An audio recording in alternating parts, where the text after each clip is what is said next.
کسی کو شک پڑ جاتا ہے حضرت امیر معاویہ پر، او خدا کے بندے، حضرت امیر معاویہ رضی اللہ تعالیٰ عنہ تو وہ شخصیت ہے، نبی پاک صلی اللہ علیہ وسلم نے امام حسن کو اپنے ساتھ منبر پہ بٹھا کے فرمایا یہ میرا پتر چودھری ہے، یہ سردار ہے، یہ سید ہے۔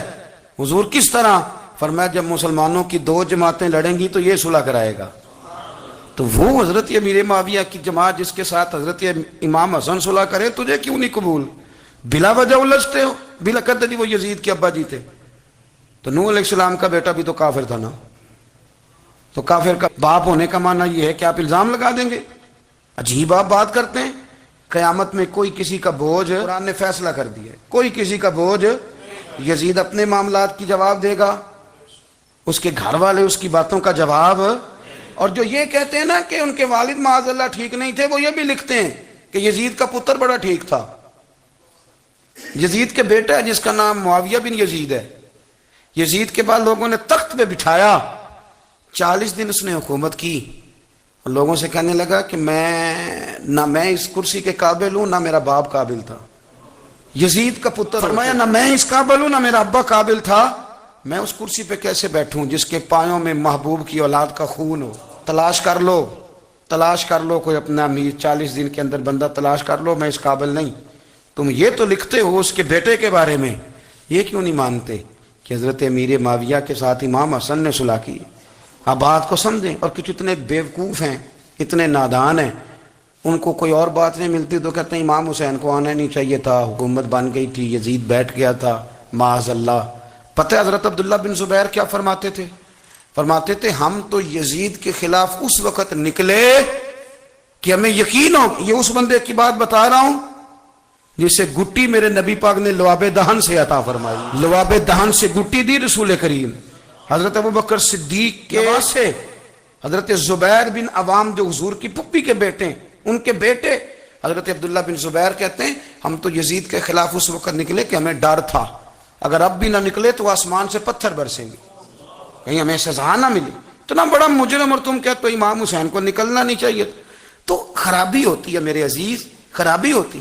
آپ کو پتہ ہے میں ان مسائل پر کم بات کرتا ہوں لیکن ضروری بڑا سمجھتا ہوں، میں سمجھتا ہوں یہ ضروری چیزیں۔ مہربانی فرمائیں کسی جگہ بھی کسی ایک کے بارے میں بھی اپنے عقیدے میں کبھی کوئی کمزوری پیدا، کبھی نہ کوئی کمزوری پیدا، اتنی سی بھی بات کسی کی سننا، کسی کی کرنا، ڈسکس، ہمارا منصب ہی نہیں، اور کچھ اور بیوقوف ہیں۔ میں یونیورسٹی میں تھا چند دن پہلے، تو لیکچر کے بعد ایک دوست مجھے کہنے لگے کہ مولوی ایک دوسرے کے پیچھے نماز نہیں پڑھتے۔ میں نے اس کو کچھ پیار کی دلیلیں بھی دی، محبت کی، اس کو کہتے ہیں الزامی جواب ہمارے اصول تفسیر میں۔ میں نے اسے کہا کہ ایک ڈاکٹر سے دوائی لے لیں، دوسرے کے پاس جائیں تو کہتا ہے اسے تو پتہ ہی کو نہیں، تم غلط آدمی کے پاس چلے گئے۔ تو اس سے آپ کو ٹینشن نہیں ہوتی؟ یہ روز سیاستدان دھما چوکڑی مچا رہے ہوتے ہیں کہ فلانا چور ہے، فلانا چور ہے، تو اس سے نہیں ٹینشن، مولویوں کی ٹینشن ہے تمہیں۔ کہنے لگا جی نہیں، کیوں نہیں نماز پڑھتے؟ میں نے اسے کہا یار، اور وہ مجھے کہنے لگا جی آپ بڑی مثبت بات کرتے ہیں تو اس لیے میں نے آپ سے سوال کیا۔ میں نے کہا یار بڑی سادی سی بات ہے، اگر تیری سمجھ میں آ گئی تو ٹھیک ہے، نہ بھی آئی تو منوانا تو میرے ذمہ ہے بھی نہیں، بتانا میرے ذمہ ہے۔ تو یہ بتا، میں نے کہا تیرے ابا جی کو، تیری اماں کو بندہ کافر کہہ گزرے، کوئی مولوی بہت بڑا شیخ الحدیث ہو، اصول تفسیر پہ، فقہ پہ، حدیث پہ دسترس رکھتا ہو، اور مستحضر علم ہو اس بندے کا، تیرے ابے اور اماں کو کافر کہے تو نماز پڑھتا ہے؟ کہنے لگا نہیں۔ تو میں نے کہا جو میرے نبی پاک کے ماں باپ کو مشرک مانے، اور میں نے کہا اگر تم نے دلیل چاہیے ہوگی تو بندے میں تمہیں دوں گا، اور بائی نیم دوں گا، اور میں ان کی تحریریں تمہیں دوں گا جو مر گئے یہ لکھتے ہوئے کہ چونکہ وہ پہلے چلے گئے تھے، انہوں نے کلمہ نہیں پڑھا، لہذا معاذ اللہ صبح معاذ اللہ دوزخ میں جائیں گے۔ تیرا حوصلہ پڑھتا ہے تو پڑھ نماز، میرا تو نہیں پڑھتا، میں کیسے پڑھوں؟ اور اس قدر کمزور نظریے ایک آدمی کے اپنے قلم سے لکھتا ہے، اپنے قلم سے اپنی کتاب میں لکھتا ہے کہ جس مچھلی کے پیٹ میں حضرت یونس نے کچھ دن گزارے وہ مچھلی جنت میں جائے گی۔ جو شرم نہیں آتی؟ جس مچھلی کے پیٹ میں یونس چند دن رہے وہ جنت میں جائے گی، اور جس ماں کے پیٹ میں مدینے والے رسول 9 مہینے رہے، حیا نہیں آتی تجھے بات کرتے؟ پھر بھی سمجھ نہ آئے تو ہم سے آ کے عقیدہ سن، ہو درود تجھ پہ بھی آمنہ، ہو درود تجھ پہ بھی۔ تیرے لال پر بھی سلام ہو، تیری گود کتنی عظیم ہے، تیری گود کتنی. یار آپ مجھے دلیل دینا. میں آپ ہماری ساڑی تے باٹی کونی تے سانجی کدے نال ہونی ہے؟ ہمارا کسی سے ذاتی رٹا ہی کوئی نہیں. آپ بات کو سمجھے. لیکن تجھے کوئی اور چیز لکھنے کو ملی کوئی نہیں. تو نے قلم اٹھایا اور تو تکلیف دیتا ہے نبی پاک کو. تو وصیت والدین کو معاذ اللہ یہ لفظ کہہ کے گزر جاتا ہے. اور ان کے نام دیکھو. آمنہ نام کیا ہے؟ آمنہ. آمنہ نام کافروں جیسا ہے. اور والد کا نام کیا ہے؟ سبحان اللہ. عبداللہ کا معنی یہ کافروں جیسا نام ہے. مات ماری ہے. اور کتابیں لکھی جا رہی ہیں اور سیرت لکھی جا رہی ہے اور دلیلیں دی جا رہی ہیں. لوگوں کو خیال ہی نہیں آتا. عجیب فلسفہ ہے. 4 اقوال ہمارے بزرگوں نے لکھے ہیں نبی پاک کے والدین کے بارے. سب سے پہلے امام سیوطی فرماتے ہیں رسول کریم علیہ السلام نے فرمایا کہ پوری دنیا میں جب کفر رہتا ہے تب بھی 10 لوگ اللہ کی توحید پر ہمیشہ قائم رہتے ہیں. یہ نہیں ہو سکتا کہ ساری دنیا کفر سے بھر جائے. فرماتے ہیں میرے محبوب کے والدین بھی ان 10 لوگوں میں شامل ہیں. حضور کے والدین بھی ان. اور دوسرا قول آپ فرماتے ہیں نبی پاک کے والدین زمانہ فطرت پہ تھے. زمانہ فطرت وہ زمانہ ہوتا ہے جس کے اندر نبی نہیں ہوتا. تو لوگ جس دین کو بہتر سمجھتے ہیں اللہ کی توحید کے ساتھ اس پر عمل کرتے ہیں تو ان پر کوئی مواخذہ. اور تیسری بات یہ کہ نبی پاک کے والدین حضرت ابراہیم کی ملت پر تھے. حضرت ابراہیم کے دین پر تھے. اور حضرت ابراہیم کا وہ دین ہے جس کو قرآن کہتا ہے کہ وہی دین ابراہیمی دین محمدی ہے صلی اللہ علیہ وسلم. وہی دین محمدی ہے. اور چوتھی بات اس کو علامہ ذہبی نے لکھا, علامہ خفاجی نے لکھا, قاضی اجاز نے لکھا, محدثین نے لکھا. حدیث کی راوی سیدہ عائشہ صدیقہ رضی اللہ تعالیٰ عنہ کہتی ہیں رات کو میں اٹھی تو میں نے نبی پاک صلی اللہ علیہ وسلم کو روتے ہوئے دیکھا. یا رسول اللہ کیا ہوا؟ فرمایا میں نے رب کریم کی بارگاہ میں عرض کی تھی یا اللہ میرے ماں باپ کو زندہ کر دے تاکہ وہ میرا کلمہ پڑھ لیں. ہیں تو پہلے بھی دین فطرت پر انہیں کنتم خیر امت ان کا اعزاز بھی نصیب ہو جائے تو حضور فرمانے لگے اللہ نے انہیں زندہ کیا ہے, وہ میرا کلمہ پڑھ کے دوبارہ قبروں میں گئے ہیں. تو امام سیوطی فرماتے ہیں کہ وہ نبی پاک علیہ السلام کی امت کا اعزاز بھی اللہ نے انہیں عطا کر دیا ہے. سنو, حضرت علی نے بدر میں جنگ لڑی, احد میں حضرت علی ہیرو رہے, حنین میں حضرت علی نے جنگ لڑی, خندق کا موقع آیا مرحب مقابلے میں آیا مرحب. حضرت علی رضی اللہ تعالیٰ عنہ فرماتے 1000 کے مقابلے میں وہ لڑا کرتا تھا. میرے مقابلے میں آیا تو کہنے لگا بھتیجے تجھے پتہ ہے میں مرحب ہوں, میں مرحب ہوں, تجھے پتہ ہے کیسے مقابلہ کرو گے, تمہیں پتہ ہے؟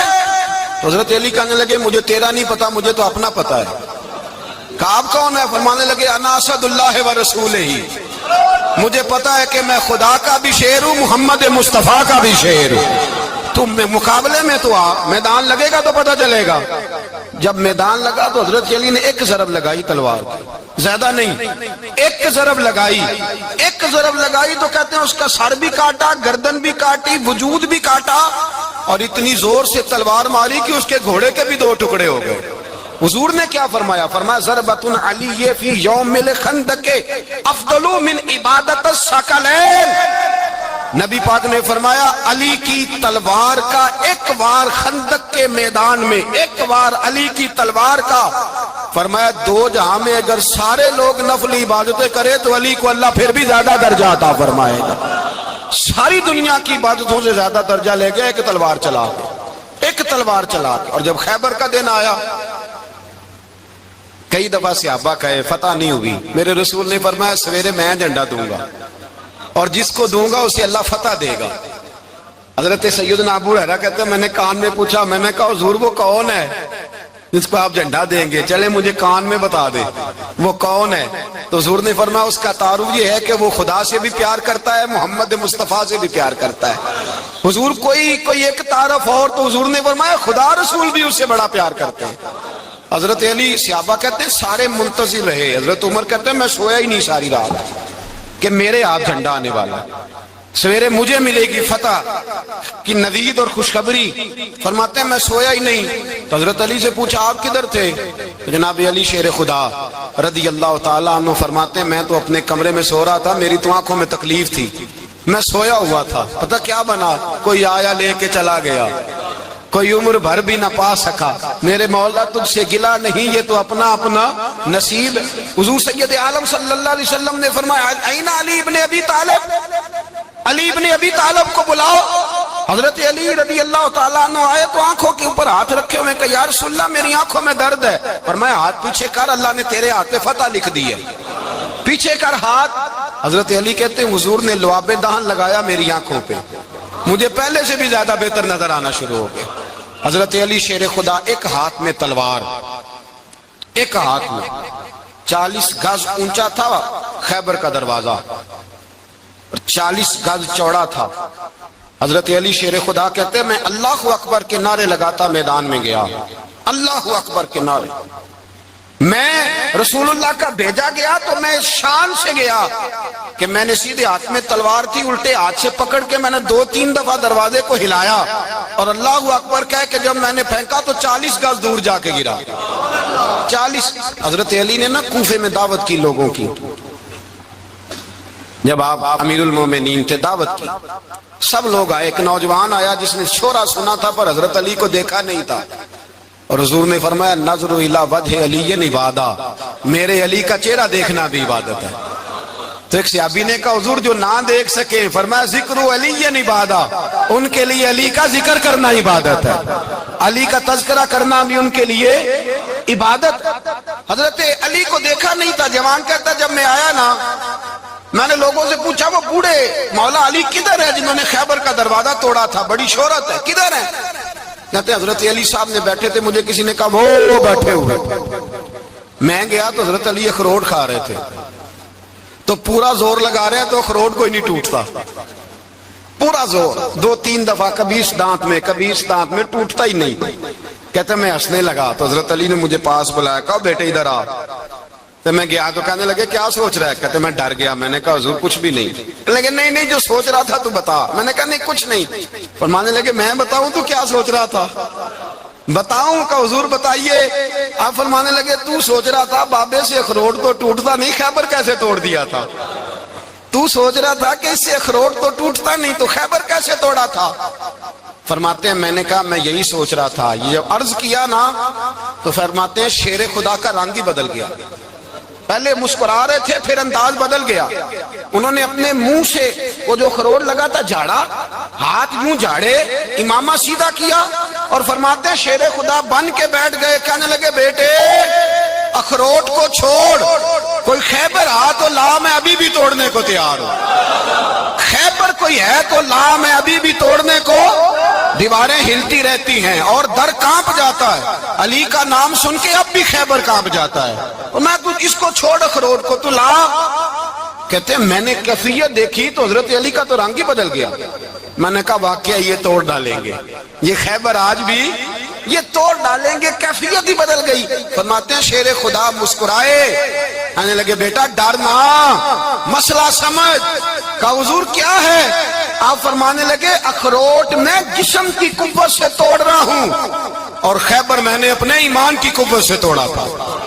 میرے ایمان میں آج بھی بڑی قوت ہے، آج بھی اگر کفر للکارے گا، آج بھی اگر دین کا دشمن للکارے گا، علی کا جذبہ جہاد آج بھی بڑا جوان ہے، غیرت ایمانی آج بھی بڑی، دین کے ساتھ وفا کا رشتہ آج بھی بڑا میرا جوان ہے۔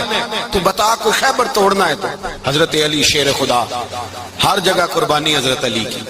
جب مدینے میں نا حضور نے سب کو انصار اور مہاجرین کو بھائی بھائی بنا دیا تو حضرت علی چپ کر کے کھڑے ہیں۔ حضور نے فرمایا کیا سوچ رہے ہو؟ کہا حضور مجھے بھی تو کسی کا بھائی بنائے نا۔ حضور نے فرمایا انت اخی فی الدنیا والآخرہ، تو دنیا میں بھی میرا بھائی ہے، آخرت میں بھی میرا بھائی ہے۔ امام راضی نے لکھی ہے ایک بات، بڑی عجیب بات لکھی۔ امام راضی کہتے ہیں زمین پہ نبی پاک نے حضرت علی کو بھائی بنایا تھا تو آسمانوں پہ جبریل امین نے حضرت میکائیل کو بھائی بنا لیا۔ تو رب کریم نے پوچھا کیوں بھائی بن گئے ہو؟ کہا تیرے محبوب کا جلوہ دیکھ کے بن گئے۔ جس رات نبی پاک صلی اللہ علیہ وسلم ہجرت کر کے آئے نا، ایک کو حضور نے ساتھ لے لیا، امیر المومنین حضرت ابو بکر صدیق۔ ابو بکر دا پہلا نمبر کس کا ہے؟ دوسرا، تیسرا، چوتھا۔ یہ سبق بچوں کو یاد کرائیں۔ اب ہمارے لوگ مسئلے بھی قوالوں سے پوچھنے لگ گئے۔ فتویٰ بھی کمال کا چلتا ہے، اللہ ہی خیر کرے۔ حضرت ابو بکر صدیق کو حضور نے ساتھ لے لیا ہجرت کی رات، اور مولا علی شیر خدا کو بستر پہ سلایا۔ رستے میں بھی بڑا خطرہ تھا، پر بستر پہ اس سے زیادہ خطرہ تھا، اس لیے کہ جب چادر میں لپٹا ہوا کوئی شخص ہے تو کسی کو کیا پتا کون ہے، اگر آ کے وہ پردہ نہ ہٹاتے ایسے ہی قتل کر دیتے تو کیا پرسان حال ہوتا، کچھ بھی نہ ہوتا۔ امام راضی کہتے ہیں رب کریم نے فرمایا جبرائیل میکائیل تم دونوں کہتے تھے ہم بھی بھائی بھائی بن گئے ہیں، بتاؤ تم میں سے کوئی ایک دوسرے پہ جان قربان کرے گا جان؟ فرشتے خاموش ہو گئے تو رب نے فرمایا اب نیچے ذرا جلوے تو دیکھو، علی میرے رسول پہ جان قربان کر رہا ہے، جاؤ دیکھو نا جا کے جلوے، تم تو بھائی بھائی بنے تھے۔ فرشتے عرض کرنے لگے مولا ہماری ڈیوٹی کیا ہے؟ فرمایا اب تمہاری ڈیوٹی یہ ہے کہ تم جاؤ زمین پہ 2 تلواریں لے لو اور علی کی چارپائی کے اوپر کھڑے ہو جاؤ، اس نے میرے مصطفیٰ پہ جان قربان کی ہے، اس کی جان کی حفاظت کرو، وہاں کھڑے ہو جاؤ۔ فرشتے بھی کرتے ہیں تعظیم میری، فدا ہو کہ ان پر یہ عزت ملی ہے۔ حضرت شیر خدا مولا علی ہر میدان میں اول، ہر جنگ میں پہل، السابقون السابقون اولئک المقربون۔ اللہ فرماتا ہے سبقت لینے والے سبقت لے گئے، آگے گزرنے والے آگے گزر گئے، اور یہی لوگ ہیں جنہیں رب کا قرب نصیب ہوا۔ حضرت علی نے مکان نہیں بنایا، ساری زندگی مکان نہیں بنایا، کوئی کاروبار نہیں کیا ساری عمر۔ اب اس پہلو پہ بھی ذرا غور کریں، حضرت علی رضی اللہ تعالیٰ انہوں نے کوئی بینک بیلنس نہیں بنایا۔ صحابہ کرام علیہم رضوان فرماتے ہیں بڑے بڑے رشتے آئے سیدہ فاطمہ کے لیے، بڑے بڑے امیر کبیر لوگوں، حضور نے فرمایا میں رب کے فیصلے کا انتظار کر رہا ہوں۔ ایک دن تینوں یار ان لوگوں کا خلوص دیکھے مولا علی کے ساتھ، حضرت ابو بکر، حضرت عمر، حضرت عثمان۔ حضرت علی ایک یہودی کے باغ میں مزدوری کر رہے تھے تو وہاں گئے اور جا کے کہا علی تو حضور سے سیدہ فاطمہ کا رشتہ کیوں نہیں طلب کرتا؟ تو حضرت علی کہنے لگے بھائیو نہ مکان ہے نہ گھر ہے نہ کچھ ہے، رشتہ کیسے مانگ لوں؟ کہا تو جا تو صحیح، ہمیں تو لگتا ہے رسول پاک تیرا انتظار کر رہے ہیں۔ مولا علی شیر خدا کہتے میں گیا اور جب میں حضور کی بارگاہ میں گیا تو انہوں نے مجھے تیار تھے نا، تیار کر کے بھیجا، مجھے لفظ بھی سکھائے کیا کہنے ہیں، لیکن جب میں وہاں پہنچا نا تو میرے اندر طاقت ہی ختم ہو گئی بولنے کی۔ سلام لے کے تو حضور کے پاس بیٹھ گیا، حضور نے فرمایا علی کیسے آئے ہو؟ تو میں خاموش، پھر پوچھا کیسے آئے ہو؟ میں خاموش، پھر پوچھا کیسے آئے ہو؟ میں خاموش۔ کہتے دلوں کا حال جاننے والے رسول نے فرمایا علی فاطمہ کے لیے آئے ہو؟ فاطمہ کے لیے آئے ہو؟ تو حضرت علی کہتے ہیں میرا جواب بڑا نرالا ہے، میں نے کہا حضور وہ تینوں میرے پاس باغ میں گئے تھے، وہ تینوں گئے تھے، مجھے انہوں نے بھیجا ہے۔ کہتے رسول پاک مسکرا دیے، فرمایا علی انہوں نے نہیں تجھے بھیجا، رب کریم نے فاطمہ کا تیرے ساتھ نکاح کر دیا ہے، تیرے لیے فیصلہ ہو گیا ہے، فاطمہ کا تیرے حق میں فیصلہ ہو گیا۔ حضرت علی سیدہ فاطمہ کو بیاہ کے لے گئے تو حضرت زید بن حارثہ کے مکان میں، کوئی مکان نہیں۔ او بھائی تو دولت دیکھ کے بیٹی کی شادی کرتا ہے، سرمایہ دیکھ کے پھر دعا کراتا ہے، دعا کریں اللہ میرے داماد کو ہدایت دے دے۔ میرے رسول نے بیٹی کی شادی کی تقوی دیکھ کے، پرہیزگاری دیکھ کے، دینداری دیکھ کے اس شخص کو بیٹی دی جو السابقون السابقون کے درجے میں شامل، جو ان الذین آمنوا وعملوا الصالحات اولئک هم خیر البریہ کے درجے میں شامل، ان کو اپنی بیٹی دی۔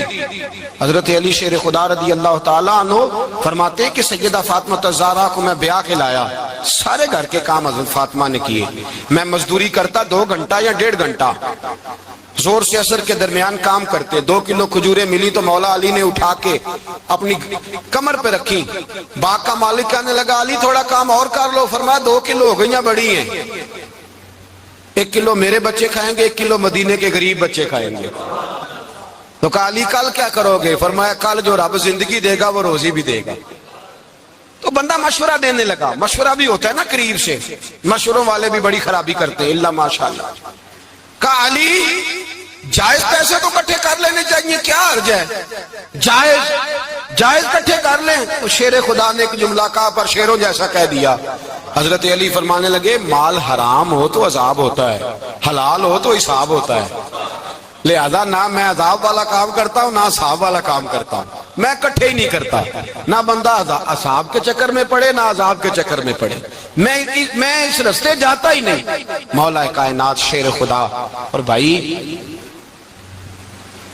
حضرت سیدنا ابو ہریرہ رضی اللہ تعالیٰ عنہ فرماتے ہیں میں جب اس بات کو یاد کرتا ہوں تو آج بھی رو پڑتا ہوں.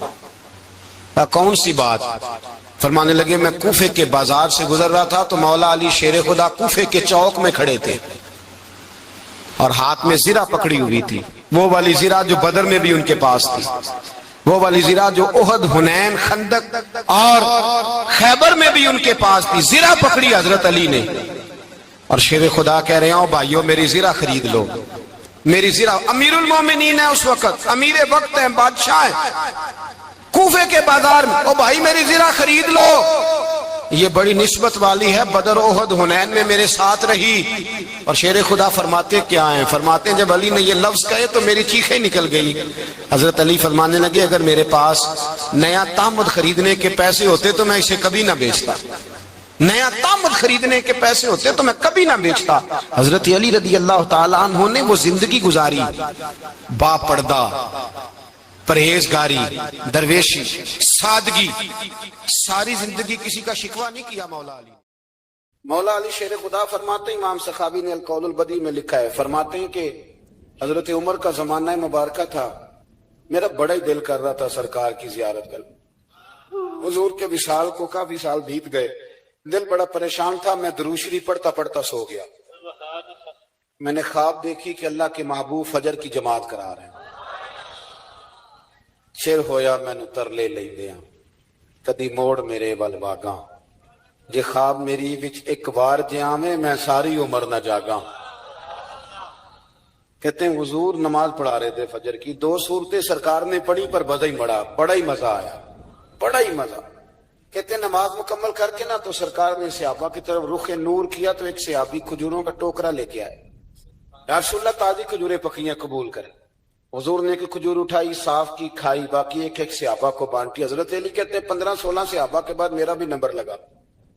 کھجور کھائی، کھجور کا نہیں دست مصطفیٰ کا بڑا مزہ تھا. کہتے ہیں بڑا ہی مزہ آیا. ابھی میں کھجور کھا ہی رہا تھا کہ مسجد نبوی میں اذان ہو گئی. مولا علی فرماتے ہیں آنکھ کھل گئی، اٹھ میں گیا پر کھجور کا ذائقہ میرے منہ میں ابھی بھی موجود. اب اس پر پورا باب باندھا ہے شاہ عبدالحق الہ آبادی نے. وہ کہتے ہیں کہ حضور جس کو خواب میں کوئی چیز دیتے ہیں وہ حقیقت میں بھی اسے دیتے ہیں. وہ خواب میں نہیں ہوتی، وہ حقیقت میں ہوتی ہے. پورا باب ہے. بہرحال عنوان پہ رہنا چاہتا ہوں. حضرت علی فرماتے ہیں میں اٹھا، وضو کیا، سنت پڑھی، مسجد چلا گیا، جا کے صف میں بیٹھ گیا. عمر فاروق آئے جماعت کرانے. کہتے ہیں عمر نے نماز شروع کی تو مجھے جھٹکا تب لگا جب عمر نے بھی وہی سورت شروع کر دی جو خواب میں سرکار نے پہلی رکعت میں پڑھی.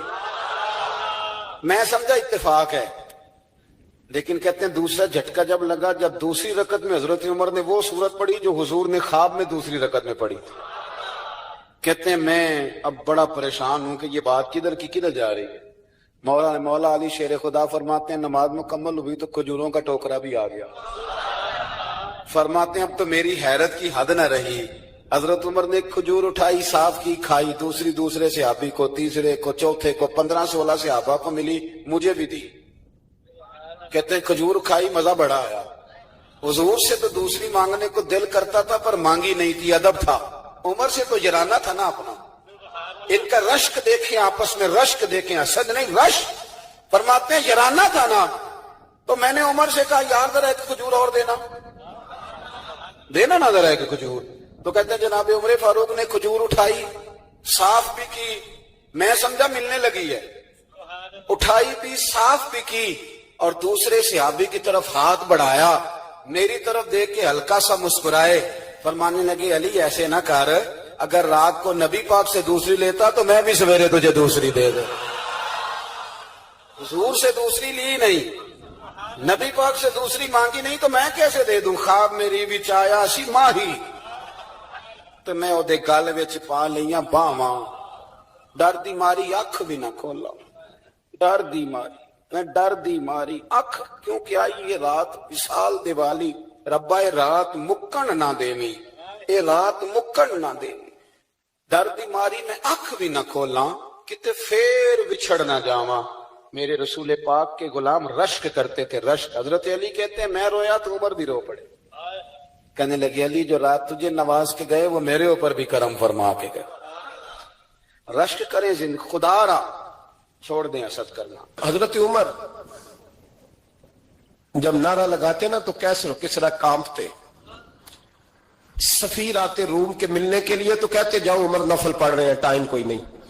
ایک دن اندر میٹنگ ہو رہی تھی، حضرت عمر میٹنگ میں بیٹھے تھے. آپ کے بیٹے ملنے آئے عبداللہ ابن عمر. ابا جی اندر آ جاؤ. فرمایا دروازے پہ کھڑا ہو، میں ضروری بات کر رہا ہوں، اندر نہ آنا. جناب عبداللہ ابن عمر کہتے ہیں میں دروازے پہ کھڑا ہو گیا. تھوڑی دیر گزری تو امام حسین بھی آ گئے. ایک حدیث میں، ایک روایت میں امام حسن کا لفظ بھی ہے. امام حسین آئے، آ کے عبداللہ ابن عمر سے کہنے لگے عمر فاروق اندر ہے؟ تو کہا وہ اندر تو ہے. تو کہا آپ کیوں دروازے پہ کھڑے؟ کہنے لگے ابا جی نے کہا ہے یہاں انتظار کرو، میں کوئی ضروری بات کر رہا ہوں. لیکن شہزادے میرے لیے کہا ہے، میرے لیے آپ جانا چاہیں تو چلے جائیں. امام حسین کہنے لگے امیر المومنین کوئی بات کر رہے ہوں گے، میں ظہر کے وقت مسجد میں مل لوں گا، ظہر کا ٹائم آئے گا نا تو میں مسجد میں مل لوں گا. یہ کہہ کے چلے گئے. حضرت عمر باہر آئے تو حضرت عبداللہ ابن عمر سے کہا کہ کوئی آیا تو نہیں؟ عرض کی حضور حسین ابن علی آئے. حسین ابن علی. تو کہا اندر کیوں نہیں بھیجا؟ کہا میں نے کہا تھا بے شک چلے جائیں، لیکن وہ کہہ رہے تھے کہ میں ظہر کے وقت مسجد میں مل لوں گا. تو سیدنا عمر فاروق فرمانے لگے عبداللہ تجھے تیری مار ہوئے، حسین کو کیوں واپس بھیجا؟ پھر عمر دنیا داروں کے سامنے ڈٹنا، کھڑا ہونا عمر پہ ختم ہے، لیکن جو اندر کی بات ہے نا، روح کی، جو عقیدت کی بات ہے، جو وفا کا رشتہ ہے، اس کو کون سمجھے؟ یہ جو روح کی مجبوریاں ہیں، یہ جو وفا کی مجبوریاں ہیں، اسے لوگ کیا سمجھیں؟ انہیں کیا پتا کہ مرشد کے بیٹے کے پیر چومنے میں حسن کیا ہوتا ہے. انہیں کیا پتا کہ جب استاد کا بیٹا گھر میں آتا ہے تو دل کرتا ہے مکان بیچ کے اسے دے دیں، اس کے باپ کی نیکیاں بڑی ہیں. جناب عمر فاروق دوڑے گئے، امام حسین کے دروازے پہ دستک دی. امام حسین باہر رکھا. شہزادے یار ملنے آئے تھے، بغیر ملے کیوں آ گئے؟ عرض کی کہ آپ مصروف تھے، آپ کے اپنے بیٹے بھی دروازے پہ کھڑے تھے تو میں واپس آ گیا. امام حسین کہتے ہیں عمر جذبات میں آ گئے، سر سے پگڑی گر گئی. کہنے لگے حسین میرے بیٹے کا اور حسین کا کیا مقابلہ؟ کیا اس کی ماں کا نام فاطمہ الزہرا ہے؟ کیا اس کی نانی کا نام ختیجہ الکبریٰ ہے؟ کیا اس کے نانے کا نام محمد مصطفیٰ ہے؟ اور پھر سر سے پگڑی اتری تھی، اپنے بال زور سے پکڑ لیے. کہنے لگے حسین میں نا مکے میں اونٹ چرایا کرتا تھا اور ڈنڈوں سے مار کھاتا تھا اپنے باپ سے. یہ جو آج ساری دنیا میں عمر کے نعرے لگتے ہیں، یہ تیرے نانے کا صدقہ ہے. شہزادے میری وفا اور میری وفا میں جب تیرا دل کرے نا توڑ کے آ جایا کر. عمر تو لوگ ایک دن امام حسین نے آ کے نا جناب فاروق اعظم سے کہا، خطبہ دے رہے تھے بچوں کی تبھی شروع میں، پتہ نہیں کیا بات آئی امام حسین کے دل میں. کہنے لگے عمر نیچے اترو، یہ میرے نانا کا منبر ہے. تو حضرت سیدنا عمر سنو، کبھی میرا بھی بچہ آ جائے تو میں کہتا ہوں اس کو پکڑو یار، بچوں کو تو نہیں نا جمعوں میں مطلب ذکر کیا جاتا، اترنا میرے نانے کا منبر ہے. جناب عمر اتر کے نیچے کھڑے ہو گئے تو کہا جا کے اپنے نانے کے منبر پہ بیٹھ. تو حضرت عمر رو پڑے. کہنے لگے شہزادے میرے نانے کا منبر ہی کوئی نہیں ہے ہی نہیں، یہ منبر یہ مصلی یہ تیرے نانے کی شان ہے، میرے نانے کا کوئی منبر نہیں، تیرے ہی نانے کا منبر ہے. تھوڑی دیر کھڑے رہے تو امام حسین کہنے لگے اچھا کوئی نہیں آپ کے نانے کا منبر کا نہیں؟ کہا چلو پھر میرے نانے کے منبر پہ بیٹھ جاؤ چلو خیر ہے. کوئی نہیں آپ کے نانے کا؟ کہا نہیں. تو کہا کوئی نہیں پھر میرے نانے کے. جب حضرت عمر بیٹھے تو بڑا شاندار جملہ کہا، فرمانے لگے میں منبر پر مرضی سے نہیں بیٹھا تھا، مجھے ابو بکر نے بٹھایا تھا، اور پھر حسین کے کہنے پہ میں اترا ہوں، اب مجھے حسین نے بٹھایا ہے. اب کسی کی جرت ہے تو عمر کو اتار کے دکھائے، اب میں حسین کا تیری نسل پاک میں. یار کتنی بے شرمی کی بات ہے، لوگ امام حسین کو باغی کہے. حضور کا وصال ہوا نا تو امام حسن اور امام حسین کی عمریں ابھی 7-8 سال 9 سال کے بیچ تھی. تو حضرت مولا علی شیر خدا رضی اللہ تعالیٰ عنہ کے ساتھ امام حسن آئے مسجد میں تو منبر پہ بیٹھے ہوئے دیکھا حضرت ابوبکر صدیق کو، تو کہنے لگے نیچے اترنا میرے نانا کا منبر ہے. بچوں کو بڑی پہچان ہوتی ہے نا ابا کے کپڑوں کی. سے پتا ہوتا ہے کہ یہ میرے نانا کا ہے, یہ میرے نیچے اترو, یہ ممبر میرے نانا کا ہے. تو حضرت علی المرتضیٰ نے جلدی سے پکڑا اور پکڑ کے فرمایا ذرا حسین حسن یہ کیا کہہ رہے ہو؟ اب دیکھیں نا بچہ یہاں کسی کا شور کرے تو میں آپ کو جمعہ چھوڑ کے بچے کی تھوڑی سنوں گا. میں کہوں گا کہ بھائی ٹھیک ہو گیا, بچے کو لے جاؤ ذرا اس سے پیچھے کرو, جمعے کے بعد بات کرتے ہیں. لیکن وہ تھے نا رسول اللہ کے نواسے, اور حضرت ابوبکر صدیق عظمت اور شان کو سمجھتے تھے. انہوں نے کہا نیچے اتریے, میرے نانے کا ممبر ہے. تو حضرت صدیق اکبر نیچے اتر کے کھڑے ہو گئے. تو ایک جملہ, باقی بزرگوں نے بھی بڑا کچھ لکھا ہے, پر یہاں ایک بات شاہ عبد العزیز محدث دہلوی نے لکھی ہے. حضرت صدیق اکبر رو پڑے, کہنے لگے حسن اگر ممبر تیرے نانا کا ہے تو ابوبکر بھی تو تیرے نانا کا ہی ہے نا, یہ کو باہر سے تو نہیں نا آیا, یہ بھی تیرے نانا کا ہے. تو حضرت امام حسن ہنسنے لگے, فرمانے لگے ٹھیک ہو گیا, بیٹھ جائے ممبر پہ, پڑھائیں جمعہ. سمجھ آ گئی ہے بات کی, پڑھائیں جمعہ. آپ کی بات کی مجھے سمجھ آ گئی ہے کہ اگر ممبر نانا کا ہے تو ابوبکر بھی تو انہی کا ہے نا جناب صدیق اکبر. کہ نبی پاک علیہ السلام تشریف فرما ہے, حضور کے صحابہ کی ایک جماعت بارگاہ میں بیٹھی ہے. حضرت صدیق اکبر بھی حضور کے بالکل قریب بیٹھے ہیں, وہ آج بھی حضور کے قریب ہی قریب بیٹھے. تو اچانک نہ محفل میں حضرت مولا علی شیر خدا تشریف لے آئے. باقی صحابہ بھی اٹھنا چاہ رہے تھے, کوشش ہو رہی تھی, لیکن پتہ سب سے پہلے جگہ کم تھی. کو بندہ ذرا سرکتا یا جگہ بناتا تو جگہ بننا تھی. باقی بھی اٹھنا چاہ رہے تھے, لیکن سب سے پہلے حضرت صدیق اکبر اٹھے. حضرت مولا علی کا بازو پکڑ کے تھام کے حضور کے قریب بٹھایا, خود ذرا تھوڑے سے پیچھے ہو کے بیٹھ گئے. اب بولا نہیں کوئی, وہاں لوگ کم باتیں کرتے تھے, وہاں لوگ بولا ہے پائے نظر ہوش میں آ, یہ کوبے نبی ہے. آنکھوں سے بھی چلنا یہاں بے ادبی ہے, لباں تے موراں لگیاں بولن دی جاج بھول گئی, اوتھے زباناں تائیں کھولن دی جاج بھول گئی, تے جا کے مدینے اتھرو میرے سوال بن گئے. حضور کی بارگاہ میں وہاں کو بندہ بات کرے, اللہ نے پہنچایا سرکار کے قدموں میں, صد شکر میں پھر آیا سرکار کے قدموں میں. کچھ لمحے سلامی کو ٹھہرا ہوں مواجہ پر, پھر مجھ کو ادب لایا, پھر مجھ کو ادب لایا سرکار کے قدموں میں.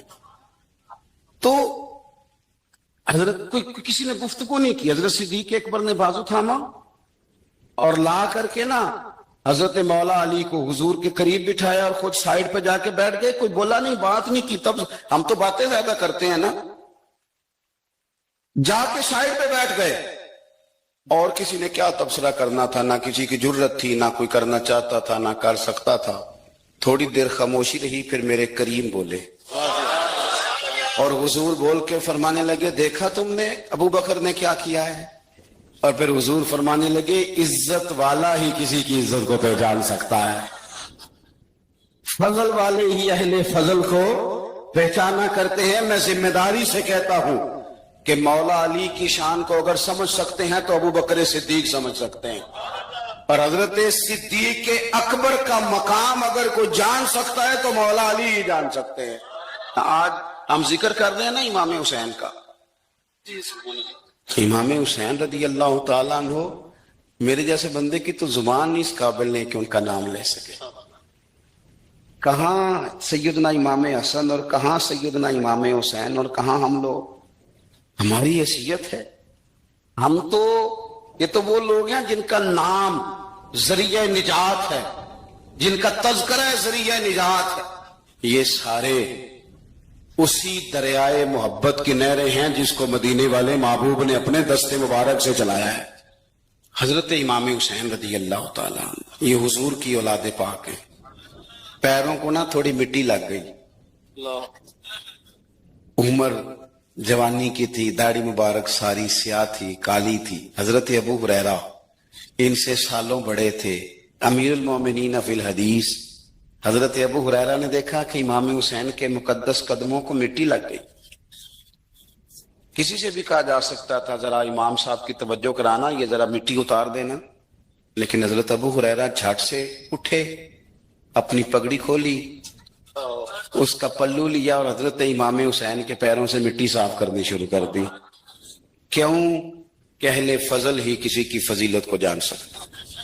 عزت والا ہی کسی کو عزت دیتا ہے، جس کے پاس وقار ہو۔ او میرے سنگیوں، لوگوں کی باتوں میں نہ آنا، یہ تمہیں الجھا دیں گے، یہ تمہیں تفریق میں ڈال دیں گے، یہ انتشار برپا کریں گے۔ یہ وہ حسین جماعت ہے جو حضور کے سامنے بیٹھا کرتی تھی۔ ان سے پیار کرنا، ان سے محبت کرنا۔ آپ کبھی ترمذی کی ایک حدیث پڑھیں تو مر جانے کو جی کرتا ہے۔ حضور نے فرمایا تھا، میرے صحابہ کے بارے میں اللہ سے ڈرنا، میرے بعد انہیں اپنی زبانوں کا نشانہ نہ بنانا۔ کاش کوئی ان جملوں کا درد سمجھ سکے۔ فرمایا رب سے ڈرنا، اور کریم فرمانے لگے جس نے ان سے محبت کی میری محبت کی وجہ سے محبت کی، اور جس نے ان سے عداوت رکھی میری وجہ سے رکھی۔ کبھی بھی کسی میں، اور جو حضور کی اولاد ہے، صحابہ کرام نے ایک جگہ کچھ نذرانہ جمع کیا اور جمع کر کے کہا کہ حضور کی بارگاہ میں پیش کرنا ہے۔ اخراجات بہت زیادہ ہیں اور ظاہری وسائل اس ترتیب سے نہیں ہیں، یہ نذرانہ ہر مہینے پیش کرنا ہے۔ جب وہ لے کے حضور کی بارگاہ میں گئے نا تو اللہ نے قرآن نازل کر دیا۔ فرمایا محبوب ان سے کہہ دو، لا اسألکم علیہ اجرا، میں تبلیغ دین پر تم سے کوئی اجر نہیں مانگتا، الا المودۃ فی القربى، بس میرے قریبیوں سے پیار کرتے رہنا، میرے قریبیوں سے محبت کرنا، پیار کرنا قریبیوں سے۔ حسنین کریمین سے جو حضور کا پیار ہے، جو نبی پاک علیہ السلام کی ان کے ساتھ والہانہ محبت ہے۔ اعلیٰ حضرت بریلوی نے حدیث لکھی ہے، راوی حضرت عثمان غنی ہے رضی اللہ تعالیٰ عنہ۔ حضور سید عالم صلی اللہ تعالیٰ علیہ وآلہ وسلم نے نا گھر میں پیغام بھیجا، فرمایا فاطمہ سے کہو ذرا حسن حسین کو تو بھیجے۔ یہ سارا دن ہی حضور کے پاس رہتے ہیں، سارا دن ہی، لیکن وہ جو والہانہ پن ہے، جو محبت ہے، جو ان کے ساتھ محبوب کا خاص لگاؤ ہے، سیدہ سے کہو ذرا شہزادوں کو بھیجے، تھوڑی سی دیر ہو گئی آنے میں۔ اعلیٰ حضرت فرماتے ہیں یوں لگتا جیسے سیدہ فاطمہ کپڑے نہیں ماں بدلنے لگتی بچوں کے، خوشبو نہیں لگانے لگتی، تھوڑی تیاری میں دیر ہو گئی تو محبوب نے نظریں جمائی ہیں اس حجرے کی طرف جہاں سے امام حسن اور حسین نے آنا ہے۔ رحمت کے عجب ہی جمیلے ہیں، حسنین یہاں پر کھیلے ہیں۔ تو دونوں شہزادوں جب دروازہ کھلا تو حضرت عثمان غنی کہتے ہیں بچے جب نکلے نا دونوں، تو یہ کوئی 10 15 50 100 میل دور سے تھوڑی آ رہے ہیں، تو یہی رہتے ہیں محبوب کے قرب خاص میں، انہیں سایہ کرم ہر وقت نصیب ہے۔ لیکن نبی کریم علیہ السلام کا جو والہانہ پن ہے، جو ان کے ساتھ حضور کا رشتہ محبت ہے، جیسے ہی دونوں شہزادے آئے، حضرت عثمان غنی فرماتے ہیں محبوب نے مقدس گھٹنے زمین پہ رکھ دیے اور دونوں بازو کھول دیے۔ ایک شہزادہ اس سینے سے لگ گیا، اس کندھے سے، ایک اس کندھے سے لگ گیا۔ اور پہلے بھی حضور پیار کرتے تھے، پر آج تو رخ ہی بدل گیا بات کا۔ اللہ کے پیارے حبیب علیہ الصلوۃ والسلام فرمانے لگے، اے اللہ، یہ دونوں شہزادے کندھے سے لگے ہوئے، حضور فرمانے لگے اے اللہ، میں ان دونوں سے محبت کرتا ہوں، تو بھی ان سے محبت فرما۔ اور کہا اے اللہ، جو جو میرے حسن حسین سے محبت کرے تو ان سب سے محبت فرما، تو ان سب سے پیار کر جو میرے حسنین سے پیار کرے۔ اللہ کے پیارے محبوب علیہ السلام کی محبت جب حضور کو، بھائی جس چیز کی طرف محبوب نے ایک دفعہ دیکھا ہے نا، وہ غار ثور میں حضور ایک دفعہ گئے ہیں، 3 دن قیام کیا، ایک دفعہ گئے، تو ہمارا تو کئی بار جانے کو دل کرتا ہے۔ جہاں حضور تھوڑی دیر قیام فرمائیں اس جگہ سے پیار ہو جاتا ہے۔ اور جن شہزادوں سے حضور اس والہانہ انداز میں پیار کریں، ان کی محبت، ان کا پیار ہمارے دلوں میں ہونا چاہیے۔ ابن جوزی نے لکھا ہے سینکڑوں سال پہلے، آج کے کسی عالم کی بات بتاتا تو لوگ انکار کر، سینکڑوں سال، کہتے ہیں بلخ میں قحط پڑ گیا، لوگ ہجرت کر کے سمرقند آ گئے، ایک سیدوں کا خاندان بھی آیا، ایک ایسی خاتون بھی آئی جس کے ساتھ 3 بیٹیاں تھی، بیٹا بھی کوئی نہیں، خاوند فوت ہو گیا۔ مسجد کے ساتھ مہمان خانے بنے ہوتے تھے، وہاں اس نے بچوں کو ٹھہرایا اور نکلی سمرقند میں کہ کوئی آدمی مل جائے۔ تو وہ سیٹھ صاحب، چودھری صاحب کہنے لگے مجھے کیسے پتا چلے گا تو سید ہے، مجھے بتاؤ کسی کو چوک میں کھڑا کر کے کہا جائے بتاؤ تو کون ہوتا ہے، اس شخص کا کیا اشر ہوتا ہے، کیا حال ہوتا ہے، کہا کیسے پتا چلے گا؟ تو سید زادی نے اپنا پلو کھولا اور اپنے آنسو دونوں آنکھوں سے صاف کیے تو کہنے لگی اللہ تیرا بھلا کرے، میں ثابت نہیں کر سکتی کہ میں حضور کا خاندان، میرے پاس کوئی دلیل نہیں، میں نہیں بتا سکتی، چل ٹھیک ہے، چلی گئی۔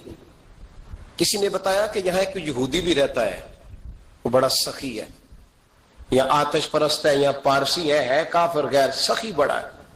اس کے پاس گئی، بیٹھی رہی، لوگ بیٹھے تھے، جب چلے گئے تو قریب گئی، کہنے لگی مجبور ہوں، پریشان ہوں، غریب نہیں ہوں۔